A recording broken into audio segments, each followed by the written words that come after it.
Hello and welcome to infinite physics. আজকের class 9-এর বল ও গতি অধ্যায়ে পার্ট 5 অর্থাৎ 5 নম্বর ক্লাস।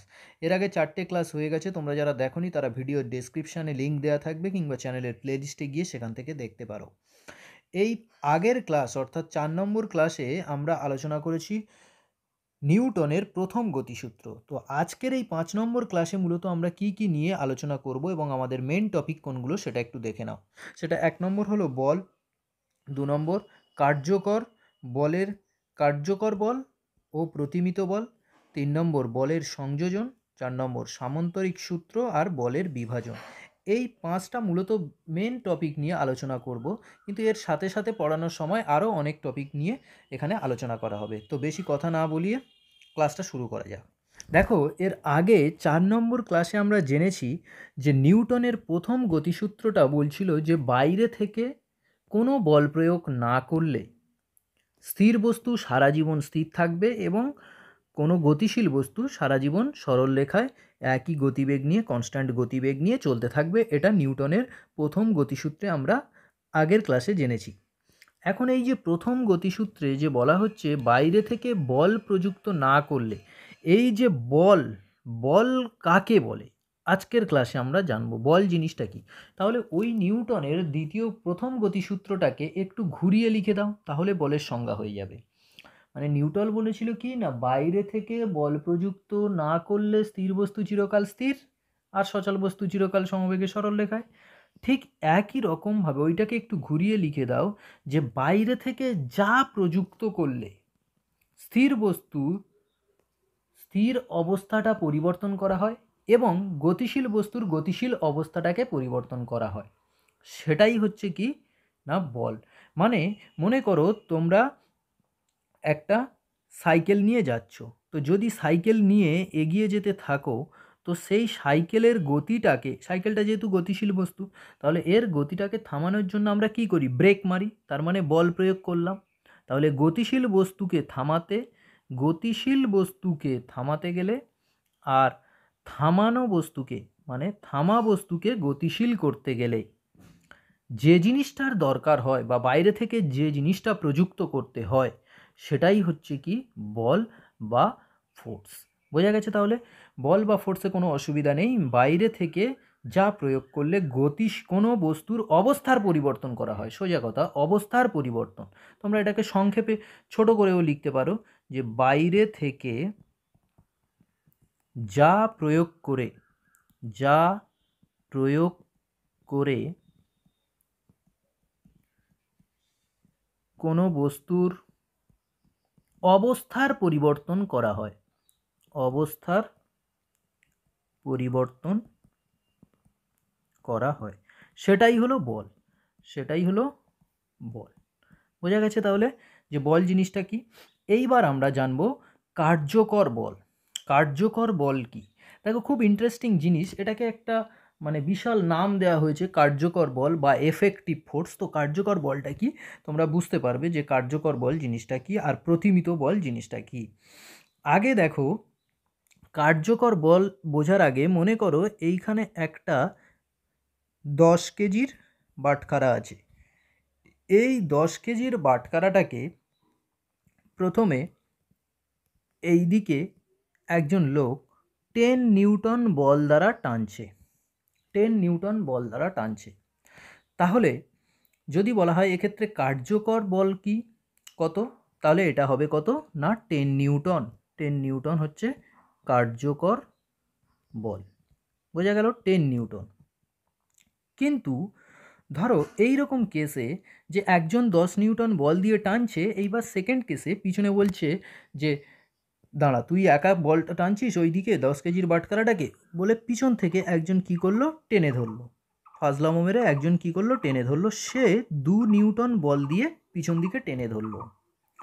তাহলে এই যে 10 কেজির বাটখারাটা এ তো সামনের দিকে এগিয়ে যাবে, মানে যদি সামনের দিকে এগিয়ে যায় তাহলে কত বলের জন্য এ সামনের দিকে এগিয়ে যাবে? নিশ্চয়ই 10 নিউটন বলের জন্য এগোচ্ছে না, কারণ 10 নিউটন বল দিয়ে এই সামনের দিকে যদি ডান দিকের দিকে একজন টানে, তো পিছন দিকে একে বাধা দিচ্ছে কে, আর একজন পিছন থেকে তো ইয়ার্কি মেরে টেনে ধরেছে, তাহলে এটা 2 নিউটন বল দিয়ে টেনে ধরেছে। তার মানে আলটিমেটলি এই যে 10 কেজির বাটখারাটা এ যদি সামনের দিকে এগিয়ে যায় তাহলে কত বলের জন্য এগিয়ে যাচ্ছে? না 10 নিউটন বল সামনের দিকে, মানে এক্স অক্ষের দিকে 10 নিউটন, এটা এক্স অক্ষ, ডান দিকে আমরা জানি কি এক্স অক্ষ, আর বাম দিকে আমরা জানি কি মাইনাস এক্স অক্ষ। তাহলে বাম দিকেরটা মাইনাস, তাহলে 10 নিউটন মাইনাস বাম দিকের দিকে 2 নিউটন, তাহলে কত হলো? না 8 নিউটন। এই 8 নিউটন বলের জন্য 8 নিউটন বলটাই হচ্ছে কার্যকর বল। বোঝা গেল? তো কার্যকর বলের একটু যদি ভালো করে সংজ্ঞা আকারে বলতে হয়, কি বলবে? না বাইরে থেকে যে বলের প্রভাবে বস্তুর অবস্থার পরিবর্তন হয়, মানে গতিশীল বস্তুটা স্থিতি হবে মানে থামবে, বা থামা বস্তু গতিশীল হবে, এটাই হচ্ছে কার্যকর বল। মনে রাখবে, যা বল প্রয়োগ হবে কোনো বস্তুর ওপর সেটাই কিন্তু যে কার্যকর বল তা নয়। কিন্তু কার্যকর বল মানে যে বলটুকুর জন্য ওর ত্বরণ ঘটছে বা ও এগিয়ে যাচ্ছে।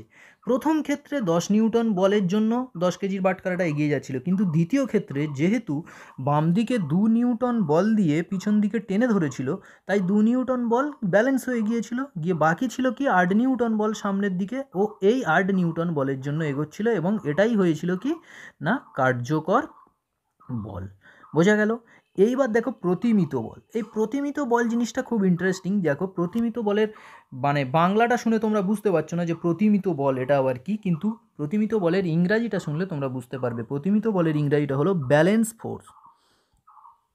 ব্যালেন্স ফোর্স, ব্যালেন্স কথাটা থেকে বুঝতে পারছো যে একটা ব্যালেন্স হয়ে গেছে মানে সমান সমান। তো সেটা কি? দেখো ব্যালেন্স ফোর্স বলতে মনে করো আগের উদাহরণটাই নেওয়া যাক। মনে করো এখানে একটা ওই 10 কেজির বাটখারা আছে, 10 কেজির বাটখারা। এইবার এই 10 কেজির বাটখারাটাকে সামনের দিকে একজন 100 নিউটন বল দ্বারা টানছে। ঠিক পিছন দিক থেকে আরেকজন বলল, দাঁড়া তুই 100 নিউটন বল দিয়ে টানছিস, আমিও 100 নিউটন বল দিয়ে টানবো, আমি কি তোর থেকে কম শক্তিশালী নাকি? বলে বাম দিক থেকে আরেকজন 100 নিউটন বল দিয়ে টানছে। তাহলে বলো তো দেখি, এই যে 10 কেজি বাটখারাটা এর অবস্থাটা কি হবে? এ কি ডান দিকে এগোবে না বাম দিকে এগোবে? আমরা বুঝতেই পারছি আমাদের সেন্স অফ হিউমার থেকে যে এ এগোবে না। কেন? না দুদিকে, ডান দিকে এবং বাম দিকে দুদিকে সমান বল দ্বারা একে টানা হচ্ছে। এই যে যখন সমান বল দ্বারা টানা হবে, একটা বস্তুর ওপর যখন বিপরীত দিকে সমান বল প্রয়োগ করা হবে, তখন সেই যে বল সংস্থাটা মানে দুটো বল, এই যে দুটো বল সংস্থা, এটাকেই বলা হচ্ছে কি না ব্যালেন্সড ফোর্স বা প্রতিমিত বল। একই রকম এটাকে যদি আবার সেকেন্ড কেসে কেউ হয়তো 10 নিউটন বল দ্বারা টানলো, তো পিছন দিক থেকে আবার যদি একে 10 নিউটন বল দ্বারা টানে, তখন কি হবে? বস্তুটার কোনো ত্বরণ সৃষ্টি হচ্ছে না, মানে বস্তুটা এগোচ্ছে না বা পিছোচ্ছে না, কিন্তু কি হচ্ছে না বস্তুটার একটা আকৃতির পরিবর্তন হবে। মনে করো এটা যদি একটা নরম কিছু জিনিস হতো, যেহেতু এটা বাটখারা তাই বোঝা যাবে না, কিন্তু নরম কিছু যদি জিনিস হতো তাহলে কি হতো? এটার আকৃতিটা যা ছিল সেটা হয়তো একটু দুমড়ে মুচড়ে যেত বা একটু চুপসে যেত, এইরকম হতো। তো সেটাই বলছে যে যে বলের প্রভাবে বস্তুর আকৃতি বা আকারের পরিবর্তন হয়, কিন্তু এর প্রভাবে কোনো ত্বরণ বা বস্তুর কোনো গতিবেগ সৃষ্টি হয় না, গতির কোনো পরিবর্তন হয় না, সেই জিনিসটাই হচ্ছে কি না ব্যালেন্স ফোর্স। বোঝা যাচ্ছে? মনে করো এইবার এই প্রতিমিত বলের উদাহরণটা একটা গাড়ি দিয়ে বোঝানোর চেষ্টা করছি। দেখো এই একটা গাড়ি আছে, খেলনা গাড়ি মনে করো। তো এই গাড়িটাকে যদি এখান থেকে ডান দিক থেকে বাম দিকে যে উদাহরণটা দিয়ে টানলাম এক্ষুনি সেটাই যদি বলি, যে ডান দিকে 100 নিউটন বল দিয়ে টানা হচ্ছে, বাম দিকেও যদি এই 100 নিউটন বল দিয়ে একে টানে, তাহলে এটা কি হয়ে যাবে? প্রতিমিত বল হয়ে যাবে। কোনটা? এই 100 নিউটন না, এই যে বল সংস্থাটা, এটাকেই মানে দুটো যে বল যুগল, বাম দিকে 100 নিউটন এবং ডান দিকে 100 নিউটন, এটাকেই আমরা বলবো কি না প্রতিমিত বল। কারণ গাড়িটা কোনো দিকে এগোচ্ছে না, দুটো দিকে সমান বল প্রয়োগ হচ্ছে, সমান এবং বিপরীতমুখী বল প্রয়োগ হচ্ছে। কিন্তু কার্যকর বল, কার্যকর বলের আগের উদাহরণও দিয়েছি, আর একবার সেই উদাহরণটা দিয়ে দেখো। মনে করো এই দিকে 100 নিউটন বল দ্বারা টানা হচ্ছে এবং বাম দিকে কেউ একজন তাকে টেনে ধরেছে 20 নিউটন বল দ্বারা। তাহলে এক্ষেত্রে কার্যকর বল কত হবে? এক্ষেত্রে প্রথম ক্ষেত্রে কার্যকর বল কত হবে? কার্যকর বল না 100 মাইনাস 20 মানে 80 নিউটন। এইটা হলো কি না প্রথম ক্ষেত্রে কার্যকর বল।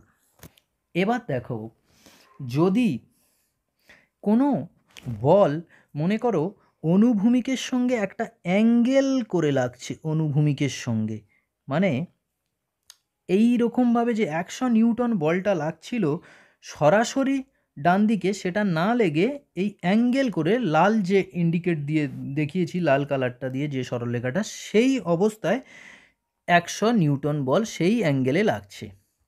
তাহলে এক্ষেত্রে কার্যকর বলের মান কত হবে? সব সময় যে মানে গাড়িকে তোমরা সোজাসুজি টানবে তেমনটা তো নয়, কোনো অ্যাঙ্গেলভাবে টানছে, তাহলে সেক্ষেত্রে কার্যকর বল কত হবে? আচ্ছা, এই দ্বিতীয় কেসে কার্যকর বলটা জানার আগে তোমরা আগে মনে করো এই যে 100 নিউটন বল যেটা ওই লাল অক্ষ বরাবর আছে অনুভূমিকের সঙ্গে, মনে করো এটা 30 ডিগ্রি অক্ষ বরাবর আছে, সরি এইটা মনে করো 60 ডিগ্রি অক্ষ বরাবর আছে। তো যদি 60 ডিগ্রি অনুভূমিক সরলরেখা, এটা অনুভূমিক, এটা অনুভূমিক, এই অনুভূমিকের সঙ্গে 60 ডিগ্রি কোণ করে বলটা লাগছে। তো যদি গাড়িটা এগোয় তাহলে গাড়িটা কোন দিকে এগোবে? গাড়িটা কি লাল সরলরেখা বরাবর এগিয়ে যাবে নাকি অনুভূমিক বরাবর এগোবে? অবশ্যই কিন্তু গাড়িটা এগিয়ে যাবে এই দিক বরাবর, অনুভূমিকের দিক বরাবর, বাম দিক থেকে ডান দিকে এক্স অক্ষ বরাবর। কিন্তু এক্ষেত্রে গাড়িটা এগোলেও, যেহেতু গাড়িটা এগোচ্ছে মানে ত্বরণ ঘটছে, তাহলে আমরা বলতে পারি এটা কার্যকর বল। কিন্তু যদি বলা হয় কার্যকর বল কত, 100 নিউটন? নিশ্চয়ই না, 100 নিউটন হবে না, কারণ 100 নিউটন বলের জন্য কিন্তু এ এগোচ্ছে না। এই কত নিউটন বলের জন্য এ এগিয়ে যাচ্ছে সেইটা আমাদের বের করতে হবে। 100 নিউটন বলটা তো লাল অক্ষ বরাবর ক্রিয়া করছে, কিন্তু সেই যে লাল ডিরেকশান বরাবর তো গাড়িটা যাচ্ছে না, গাড়িটা যাচ্ছে এক্স অক্ষ বরাবর, কিন্তু বল প্রয়োগ হচ্ছে অন্য দিক বরাবর। তো যেহেতু বল প্রয়োগের দিক আর গাড়ির দিক, গাড়ির গতির দিক, দুটো দিক আলাদা, তাই কার্যকর বলের মানটা কিন্তু ওই যে লাল অক্ষ বরাবর যে বলটা কাজ করছে সেটা কিন্তু হবে না। তো এইটা জানার আগে আমাদের একটা ত্রিগোণমিতি জানতে হবে। এই ত্রিগোণমিতি কিন্তু তোমাদের ক্লাস 9-এ নেই, এটা ক্লাস 10-এর সিলেবাসে আছে। তো তোমাদের আমি শর্টকাট জেনে বলে দিচ্ছি, সেই অংশটুকু তোমরা শুধু মনে রাখলে আর কিন্তু ক্লাস 9-এর ফিজিক্যাল সায়েন্সে তোমাদের কোনো জায়গায় কোনো অসুবিধা হবে না। শুধু দুটো জিনিসের মান মনে রাখবে, একটা সাইন আর একটা কস। তো সাইন বিভিন্ন অ্যাঙ্গেল থাকে, sine 0 degree, 30 degree, 45 degree, 60 degree, কীভাবে আসছে কী আসছে অত ডিটেলসে যাচ্ছি না, এগুলো সব একটা জ্যামিতির এবং সমকোণী ত্রিভুজের উপর ভিত্তি করে এটা দাঁড়িয়ে আছে। তো আমি শুধু এইখানে মানগুলো কিভাবে মনে রাখবে সেইটুকু বলে দিচ্ছি। সাইন যে কোনো কোণের সাধারণত 0 ডিগ্রি 5টা মান হয়, 0 ডিগ্রি, 30 ডিগ্রি, 45 ডিগ্রি, 60 ডিগ্রি আর 90 ডিগ্রি। এই 5টা মান সাধারণত আমাদের ক্লাস 9-10 পর্যন্ত সিলেবাসে আসে, সাইন আর কস দুটো মান। তো দেখো এই যে হাতের ছবিটা আছে এটাই হলো শর্টকাট ট্রিক্স। তো শর্টকাট ট্রিক্সটা কি না, শর্টকাট ট্রিক্সটা হলো √ওভার আঙুল নাম্বার বাই 2, এইটা হলো শর্টকাট ট্রিক্স, এইটা মনে রাখবে, √ওভার আঙুল নাম্বার। এবার কোনটা আঙুল নাম্বার, কোথা থেকে আঙুল নাম্বার কাউন্ট করবে সব বলে দিচ্ছি। দেখো একদম কনিষ্ঠ যে আঙুলটা মানে তোমাদের হাতের সব থেকে ছোট আঙুলটা, সেই আঙুলটাকে 1 দেবে না, কিন্তু নাম্বার দেবে কত? 0। আমি ছবিতে দেখাচ্ছি, দেখো 0। তারপরে ছোট আঙুলের পরে যে আঙুলটা আছে সেটা 1, তারপর 2, তারপর 3 এবং বুড়ো আঙুলটাতে 4 নাম্বারিং করে দিলে। তাহলে নাম্বারিংটা শুরু হবে কিন্তু 0 থেকে, এইটা কিন্তু মনে রাখবে, 1 থেকে শুরু হবে না, আঙুল নাম্বারটা শুরু হবে 0 থেকে, 0 to 4। এইবার এই 0 মানে হলো এটা 30 ডিগ্রি, 1 মানে হলো 0 মানে হলো 0 ডিগ্রি, 1 মানে হলো 30 ডিগ্রি, 2 মানে হলো 45 ডিগ্রি আর 3 মানে হলো 60 ডিগ্রি আর 4 মানে হলো 90 ডিগ্রি। এটা বোঝা গেল। এইবার ক্যালকুলেশনটা কিভাবে করবে, রুট ওভার অফ আঙুল নাম্বার বাই 2, তাহলে সাইন 0 ডিগ্রি মানে 0 নম্বর আঙুল, তাহলে রুট ওভার অফ আঙুল নাম্বার মানে 0 রুট অফ 0 বাই 2, আঙুল নাম্বার 0 নম্বর এইটা 0 বাই 2, তাহলে রুট অফ 0 বাই 2 মানে কত 0, তাহলে সাইন 0 ডিগ্রির মান হয়ে গেল 0। তারপরে চলে যাও 30 ডিগ্রির ক্ষেত্রে, 30 ডিগ্রি মানে রুট ওভার অফ আঙুল নাম্বার কত, এখানে আঙুল নাম্বার 1, তাহলে সাইন 1 রুট ওভার অফ আঙুল নাম্বার মানে রুট অফ 1 বাই 2, তো রুট অফ 1 বাই 2 মানে কি হবে, রুট অফ 1 বাই 2 মানে 1 বাই 2, তাহলে কি হলো সাইন 30 ডিগ্রির মান কত হলো না 1 বাই 2, বোঝা গেছে। তারপরে চলে যাও 45 ডিগ্রি, তো 45 ডিগ্রি মানে কত নম্বর আঙুল, 2 নম্বর আঙুল, তো 2 নম্বর আঙুলটা হলো 45 ডিগ্রি, তাহলে রুট অফ আঙুল নাম্বার মানে রুট অফ 2 বাই 2, এই রুট 2 বাই 2 এটাকে লেখা যায় 1 বাই রুট 2, তোমরা করণী নিরসন করলে বুঝতে পারবে যে উপরে রুট 2 নিচে রুট 2 গুণ করে দাও, তাহলে দেখো উপরের দুটো রুট 2 গুণ হয়ে হবে 2 আর নিচের 2 সঙ্গে কেটে যাবে, গেলে 1 বাই রুট 2 পড়ে থাকবে, তাহলে সাইন 45 ডিগ্রির মান কত হলো 1 বাই রুট 2। এইবার চলে যাও সাইন 60 ডিগ্রি, সাইন 60 ডিগ্রির মান কত হবে, 60 ডিগ্রি মানে কত নম্বর আঙুল, 60 ডিগ্রি মানে হচ্ছে এই 3 নম্বর আঙুল, তাহলে রুট অফ 3 বাই 2, তাহলে হয়ে গেল কত রুট 3 বাই 2, এইটা হলো সাইনের মান, সাইন 60 ডিগ্রির মান। তারপরে দেখো সাইন 45 ডিগ্রি, তো সাইন 45 ডিগ্রি মানে আঙুল নাম্বার কত 4, তাহলে রুট অফ 4 বাই 4, এটা কিন্তু আমাদের লাগবে পরে, তাই এই জিনিসটা আমাদের মনে রাখা, তাহলে রুট 4 মানে কত, রুট 4 মানে রুট 4 বাই 2, তাহলে রুট 4 মানে কত 2 বাই 2, তো 2 বাই 2 বাই 2 কেটে গেলে কি থাকবে 1, তার মানে সাইন 90 ডিগ্রির মান হয়ে গেল 1। আরেকবার একটু বলছি দেখো, রুট ওভার আঙুল নাম্বার 0-র ক্ষেত্রে রুট 0 বাই 2, দেখো 0-র ক্ষেত্রে রুট 0 বাই 2, 1-এর ক্ষেত্রে মানে 30 ডিগ্রির ক্ষেত্রে আঙুল নাম্বার কত 1, তাহলে রুট 1 বাই 2, একই রকমভাবে 45 ডিগ্রির ক্ষেত্রে আঙুল নাম্বার কত 2, তাহলে রুট 2 বাই 2 মানে 1 বাই রুট 2। তারপরে দেখো 60 ডিগ্রি, 60 ডিগ্রি মানে আঙুল নাম্বার কত 3, তাহলে সেটা কত হলো রুট 3 বাই 2, তারপরেরটা আঙুল নাম্বার কত 4, তাহলে রুট 4 বাই 2, তো রুট 4 বাই 2 মানে রুট 4 মানে 2, 2 বাই 2 কেটে গেল 1, তাহলে এটাই হলো কি না সাইনের মান 0, 1 by 2, 1 by root 2, root 3 by 2, 1। এইবার কসের মান কত, কসের মানটা হলো চোখ বন্ধ করে সাইনের মানটাকে উল্টো দিক থেকে লিখে দাও, চোখ বন্ধ করে, তাহলে সাইনের মানটাকে যদি আমি উল্টো দিক থেকে লিখে দিই কি হবে, সাইন মানে 90 ডিগ্রির মানটা যেটা সেইটা হয়ে যাবে কস 0 ডিগ্রির মান, তাহলে সাইনের উল্টো দিক থেকে লিখে দাও 1, তারপরে আছে রুট 3 বাই 2, তারপরে আছে কত 1 বাই রুট 2, তারপরে কত হবে হাফ, তারপরে হবে 0, ব্যাস এই দুটো জিনিস আমাদেরকে মনে রাখতে হবে, সাইনের 5টা মান আর কসের 5টা মান, তো একটা মনে রাখলে তোমরা অন্যগুলো বের করে নিতে পারবে, কসটা বের করে নিতে পারবে, তো সাইনটা মনে রাখবো বেটার, তোমরা শুধু এইটাই মনে রাখো 0, half, 1 by root 2, root 3 by 2 আর হচ্ছে 1। এবার যেটা জিনিস যেটা দেখানোর আমাদের, যেটা যেখানে গিয়ে আমরা আটকে গিয়েছিলাম যার ফলে আমরা এই ত্রিগোণমিতিটা আমাদের শিখতে হলো, সেই জিনিসটা নিয়ে আমরা দেখব। দেখো সেই জিনিসটা কি না, আমরা বলছিলাম কি না, এই যে লাল যে অক্ষ বরাবর 100 নিউটন বল কাজ করছে, সেই 100 নিউটন বলটা অনুভূমিকের সঙ্গে কত কোণ করে আছে 60 ডিগ্রি, তো এই অনুভূমিক দিকে এটার মানটা কত হবে, অনুভূমিক দিকে এইটার মানটা হবে যত বল আছে তার সাথে কস তত অ্যাঙ্গেল, মানে কি না বলটা কত লাগছিল লাল অক্ষ বরাবর 100, তার সাথে কি হবে না কস 60 ডিগ্রি, দুজনের মধ্যে অ্যাঙ্গেল কত মানে অনুভূমিকের সঙ্গে এর অ্যাঙ্গেল কত 60 ডিগ্রি, তাহলে কস 60 ডিগ্রি, এই যে বলের মানটা সেটাই কি না এটার কার্যকর বল, মানে গাড়িটাকে গতিশীল করতে এই বলটা লাগবে। এবার দেখো কস 60 ডিগ্রির মান কত 100, ইন্টু কস 60 ডিগ্রি, এখানে আমরা দেখতে পাচ্ছি কস 60 ডিগ্রির মান কত, হাফ, তাহলে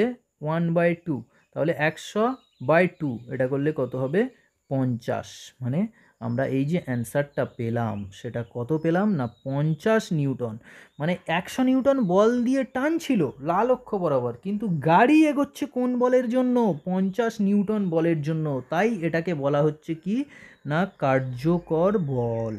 ঠিক আছে, এই জিনিসটা যদি তোমরা বুঝে নিতে পারো তাহলে আর তোমাদের কার্যকর বলের কোনো সমস্যা হবে না। কিন্তু যে দিক থেকে বলের দাগ টেনে দিক না কেন তোমরা অনুভূমিকের সঙ্গে একটা কোণ দিয়ে দেবে, সেই কোণটা থেকে তোমরা বুঝে নিতে পারবে।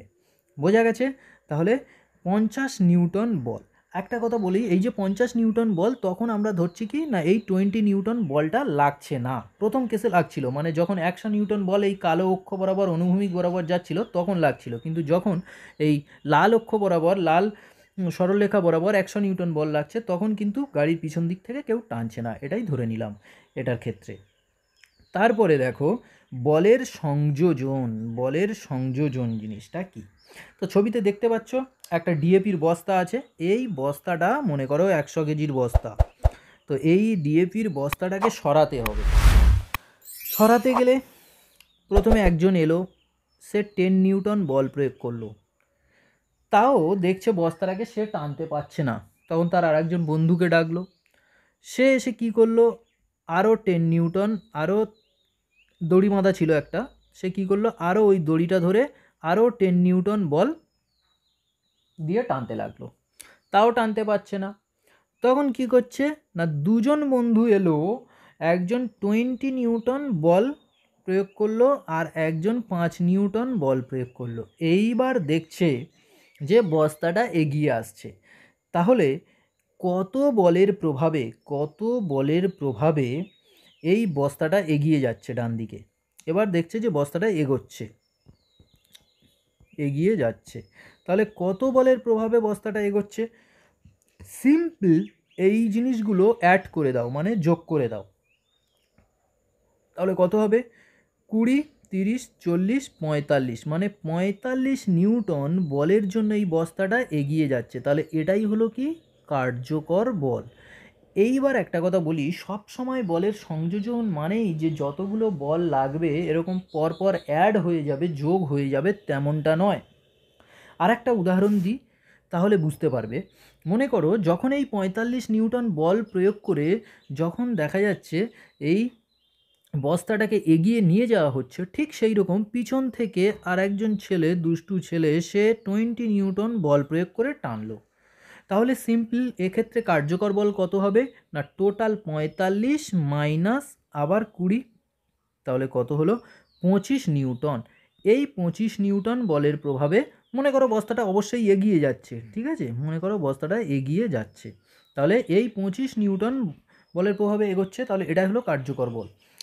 যখন বলগুলো একই সরল রেখা বরাবর বিপরীত দিকে হোক কিংবা একই দিকে হোক যদি লাগে তাহলে বলের সংযোজনের সময় যোগ বিয়োগ হবে, এটা মাথায় রেখে দাও। যখন একই সরল রেখা বরাবর সে সামনের দিকে হোক বা পিছনের দিকে হোক যদি বল প্রয়োগ করা হয়, ধরো এখানে একটা F1, এখানে F2, আবার এদিকে F3, এদিকে F4, একই সরল রেখা বরাবর যদি প্রয়োগ হয় তখন তাহলে সিম্পল যোগ বিয়োগ হবে।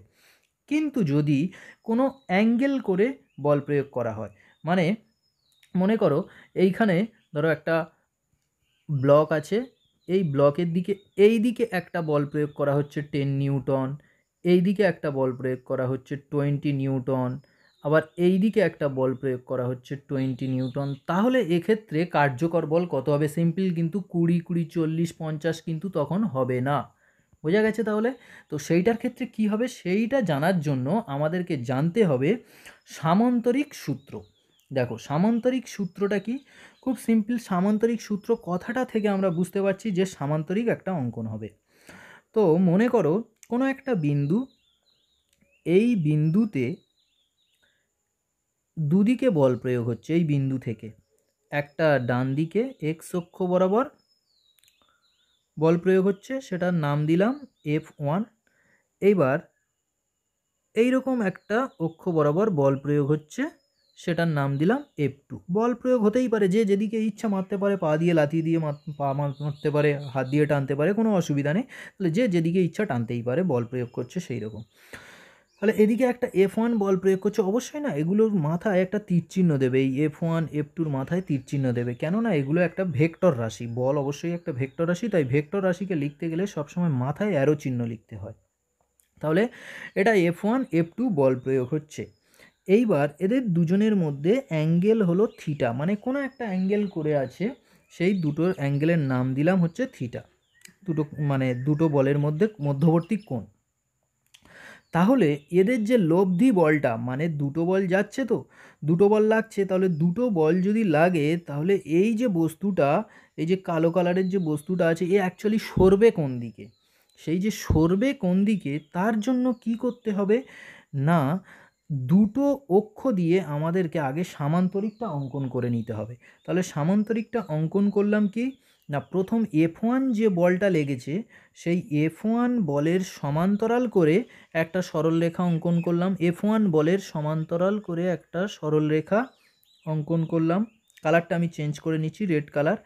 F1 বলের সমান্তরাল করে একটা সরলরেখা অঙ্কন করলাম, আর আরেকটা কি না, F2 বলের সমান্তরাল করে একটা সরলরেখা অঙ্কন করলাম, F2 বলের সমান্তরাল করে একটা সরলরেখা অঙ্কন করলাম। তাহলে দেখো আমরা একটা সামান্তরিক পেয়ে গেলাম না। না, সামান্তরিক কাকে বলে মনে আছে? সামান্তরিক হলো না যে চতুর্ভুজের বিপরীত বাহুগুলো পরস্পর সমান ও সমান্তরাল, কিন্তু কোণগুলো সমকোণ নয়। দেখো কোণগুলোর মান এখানে 90 ডিগ্রি নয়, তাহলে বিপরীত বাহুগুলো পরস্পর সমান ও সমান্তরাল, এটাই হলো। এই যে সামান্তরিকের কর্ণ, মানে এই পয়েন্টটা থেকে এই পয়েন্টটা যুক্ত করলে যে সরলরেখাটা পাবো, সেই সরলরেখা বরাবর কি হবে না, ওই যে কালো কালারের বিন্দুটা, ডটটা, সেইটা এগোবে। এবার কালো কালারের জায়গায় কোনো বল থাকতে পারে, কোনো ইটের টুকরো থাকতে পারে, কোনো গাড়ি থাকতে পারে, যা ইচ্ছা থাকবে সেইটা এই কর্ণ বরাবর এগোবে, ঠিক আছে?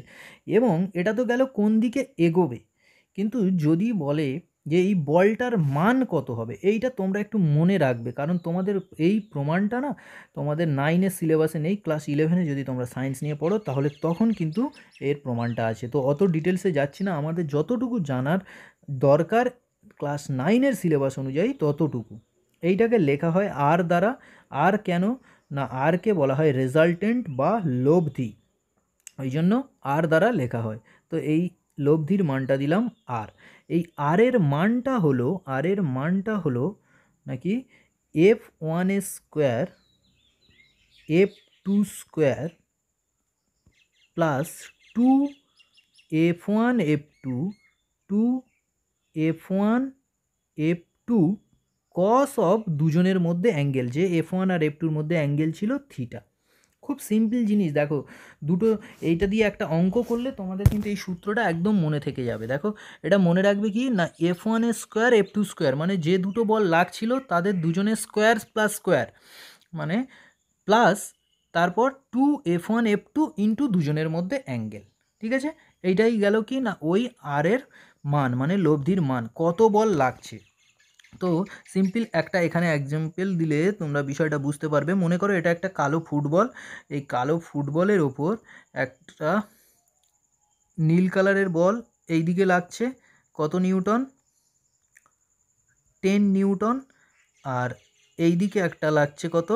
20 নিউটন, এবং দুজনের মধ্যে যে অ্যাঙ্গেল সেটা হলো 60 ডিগ্রি দেওয়া আছে। তাহলে এই বলটার ওপর লব্ধি বল কত হবে, মানে বলটা যদি এগিয়ে যায় তাহলে লব্ধিটা কত হবে, মানে বলের যে সংযোজনটা আমরা এইখানে যে জেনেছিলাম, সংযোজনটা এখানে বস্তা ছিল আর সব বল একই সরলরেখায় লাগছিল বলে তো আমরা পরপর যোগ করে দিয়েছি, কিন্তু এখানে তো যোগ করতে পারবো না। তাহলে কিভাবে যোগটা করব না, ওই যে আর সমান F1 স্কোয়ার, F1 মানে কত 20 তার square, plus F2 square, F2 মানে কত 10 তার স্কোয়ার, তাহলে 10 স্কোয়ার প্লাস 2 F1 মানে কত 2 ইন্টু 20 ইন্টু F2 মানে কত 10 ইন্টু কস দুজনের মধ্যে অ্যাঙ্গেল, কস দুজনের মধ্যে অ্যাঙ্গেল কত আছে 60 ডিগ্রি, এইটা। তাহলে এটা কত হলো, 20 স্কোয়ার করলে হবে 400, প্লাস 10 স্কোয়ার করলে কত হবে 100, প্লাস দেখো 2 ইন্টু 10 সরি এইটা রুট ওভার হবে, এইটা না রুট হবে।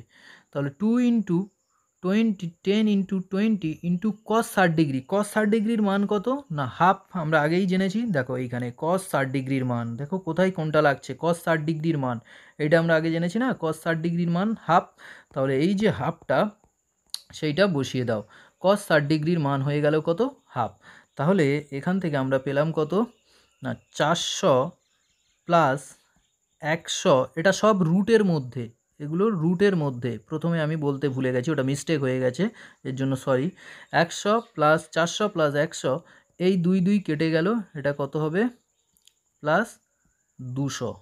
তাহলে 4 3 700 রুট ওভার 700, মানে 700কে আমরা কীরকমভাবে লিখতে পারি 7 রুট 100 এরকমভাবে। তো 100 বেরিয়ে এলে 10 10 রুট 7, এত নিউটন, এই এত নিউটন বল এর উপরে লাগবে। এই যে বলটার উপরে, কালো বলটার উপরে কত নিউটন বল প্রয়োগ হচ্ছে, অ্যাকচুয়ালি 10 রুট 7 নিউটন বল প্রয়োগ হচ্ছে, ঠিক আছে। এবং যাবে কোন দিক বরাবর, অবশ্যই এই দুটো বাহু দিয়ে যদি আমরা একটা সামান্তরিক অঙ্কন করি, তাহলে এই যে সামান্তরিকের কর্ণ, সেই কর্ণ বরাবর বলটা এগিয়ে যাবে, না এক্স অক্ষ বরাবর যাবে, মানে না 20 নিউটন বলের দিকে যাবে, না 10 নিউটন বলের দিকে যাবে, দুজনের মাঝামাঝি একটা কর্ণ যেদিকে তৈরি করেছে সেই কর্ণ বরাবর এগিয়ে যাবে। আবারও বলছি, এইটা প্রথমে মিস্টেক হয়ে গেছে, না আর এর মানটা হলো root over f1 square plus f2 square plus 2f1 f2 cos theta, ঠিক আছে। এইটার রুট থাকবে, আমি শুধুমাত্র তখন মিস্টেক করে f1 square plus f2 square plus 2f1 f2 cos theta দিয়ে দিয়েছিলাম। এবার এখানে বইয়ে একটু ডেফিনেশান দেওয়া আছে সংজ্ঞা আকারে, তোমরা পড়ে নিতে পারো, যে যদি দুটো বল কোনো সামান্তরিকের সন্নিহিত বাহু দুটোকে মানে ও অভিমুখে প্রকাশ করে, মানে f1 আর f2 দুটো মানে এবং অভিমুখে যদি প্রকাশ করে, তাহলে ওই দুটো ছেদবিন্দু দিয়ে যে অঙ্কিত সরল রেখা, ছেদবিন্দু দিয়ে যে সামান্তরিকটা অঙ্কন হবে, তার যে কর্ণটা সেটাই লব্ধিমান প্রকাশ করছে। এখন জানবো বলের বিভাজন। এই বলের বিভাজন জিনিসটা কি, একটু আগে আমরা জানলাম সংযোজন, মানে অনেক কটা বল থেকে একটা বলে পরিণত করা, ঠিক তার উল্টোটাই হলো বিভাজন বল, মানে একটা বলকে দুটো উপাংশে ভাগ করাটাই হলো বিভাজন। এই উপাংশটা কি ধীরে ধীরে আমরা সব বিষয়টা জানবো। তো দেখো, মনে করো ওই সেই 10 কেজির বাটখারা, যেটা আমার সবচেয়ে বেশি পছন্দ, এই 10 কেজির বাটখারাকে এই রকম একটা অ্যাঙ্গেলে বল প্রয়োগ করা হচ্ছে এবং সেই বলটা হলো 10 নিউটন বল প্রয়োগ করা হচ্ছে। এবার এই বলটাকে, কোনো বলকে দুটো উপাংশে ভাগ করা, উপাংশ মানে কি না দুটো অক্ষে, এক্স অক্ষ এবং ওয়াই অক্ষ। কিভাবে, তো আমরা সবাই জানি গ্রাফ করার সময় জেনেছি দুটো অক্ষ, এটা এক্স অক্ষ, এটা মূলবিন্দু এবং এটা এক্সের নেগেটিভ দিক। একই রকমভাবে এইটা ওয়াই অক্ষ, এটা মূলবিন্দু এবং এটা ওয়াইয়ের নেগেটিভ দিক। মনে করো এই মূলবিন্দু থেকে এই রকমভাবে একটা বল প্রয়োগ হচ্ছে এফ, তাহলে এবং এই বলটা অনুভূমিকের সঙ্গে এক্সের সঙ্গে থিটা কোণ করে আছে, তাহলে এর যে দুটো ভাগে ভাগ, মানে এই এফ বলটা দুটো ভাগে ভাগ হবে, একটা এক্স দিক বরাবর, মানে এফের কতটুকু পার্ট, কতটুকু অংশ এক্স অক্ষ বরাবর লাগছে আর কতটুকু অংশ ওয়াই অক্ষ বরাবর লাগছে, সেটাই হলো বলের বিভাজন। মানে একটা বলকে আমরা দুটো দিকে ভাগ করে দিচ্ছি, একটা এক্স অক্ষের দিকে, একটা ওয়াই অক্ষের দিকে। তাহলে সিম্পল কি হবে না, এফ যার সাথে থিটা কোণ করে আছে সেই দিকে কস থিটা, মানে এফ কস থিটা কোন দিক বরাবর, এক্স অক্ষ বরাবর। সিমিলারলি ওয়াই অক্ষ বরাবর কি হবে না এর অপোজিট, মানে এফ কস থিটাটা হয়ে যাবে কি সাইন থিটা।